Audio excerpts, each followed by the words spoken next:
राडिया के टेप में आपराधिक तत्व नहीं, सीबीआई।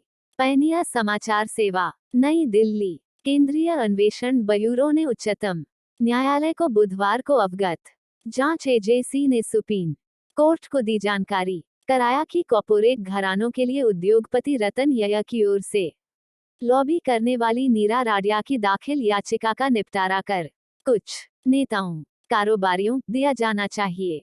इस पीठ में मीडिया कर्मियों एवं अन्य लोगों से हुई न्यायमूर्ति हेमा कोहली और न्यायमूर्ति बातचीत के टेप की जांच में कोई भी पीएस नरसिम्हा भी शामिल हैं। रतन आपराधिक तत्व न मिला है। यया की याचिका में राडिया का टेप।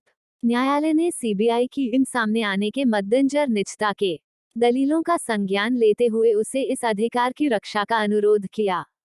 स्थिति रिपोर्ट पेश कर सकती है। महत्वपूर्ण कंपनियों के लिए लॉबी। इसके साथ ही उसने मामले की करती थी और इस दौरान सार्वजनिक अगली सुनवाई के लिए 12 अक्टूबर जीवन वाले व्यक्तियों को प्रभावित की तारीख मुरक्र कर दी। यया की करने की कोशिश की गई थी, जिसका ओर से पेश वकील ने सुनवाई शुरू खुलासा हुआ था। शीर्ष अदालत होने के साथ ही स्थगन की मांग की। 2013 में कॉर्पोरेट लॉबिस्ट नीर। गौरतलब है कि उच्चतम न्यायालय ने राडिया की टेप की गई बातचीत वे 2017 में न्यायमूर्ति सेवानिवृत्त के विश्लेषण से उत्पन्न 6 मुद्दों की एस पुट्टस्वामी मामले में अपने सीबीआई जांच का निर्देश दिया था।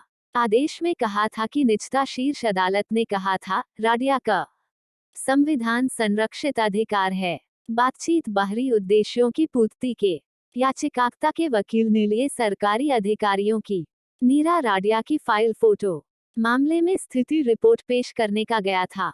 भाटी ने कहा, मुझे आपको ही फोन टैपिंग को लेकर दिशानिर्देश न्यायालय को सूचित किया कि गैर मिलीभगत से निजी उद्यमों की गहरी निर्देश दिया। यह अवश्य सूचित करना चाहिए कि भी हैं। एएसजी ने कहा कि निजता के सरकारी संगठन सेंटर फॉर पब्लिक चाल को दर्शाती है।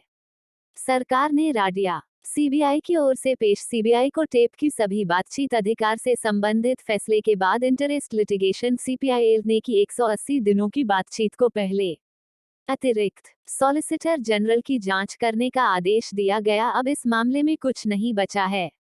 भी एक याचिका दाखिल की है 20 अगस्त 2008 से 60 दिनों के लिए। एएसजी ऐश्वर्या भाटी ने न्यायमूर्ति था। 14 प्रारंभिक जांच पीठ शीर्ष अदालत ने कहा कि वह जिसमें कहा गया है कि इन टेप की और फिर 19 अक्टूबर से 60 दिनों के डी वाई चंद्रचूड़ की अध्यक्षता वाली दाखिल किए गए और सीलबंद कवर अवकाश के बाद इस मामले की बातचीत को व्यापक जनहित में लिए रिकॉर्ड किया था। बाद में 11-3 सदस्यीय पीठ से कहा कि मैं अदालत के समक्ष रिपोर्ट पेश की सुनवाई करेगी, क्योंकि अगले सप्ताह सार्वजनिक किया जाए। सीपीआईएल मई 2009 को एक नए आदेश के निजता के अधिकार के संदर्भ में शीर्ष गई थी। उनमें कोई भी आपराधिक संविधान पीठ बैठ रही है। पीठ ने की ओर से पेश वकील प्रशांत भूषण बाद उसके फोन को फिर से 60 दिनों अदालत के फैसले के मद्देनजर तत्व नहीं पाया गया है। इसके साथ कहा, इस बीच सीबीआई अद्यतन ने दलील दी कि राडिया 2 सर्वाधिक के लिए निगरानी में रखना पड़ा था।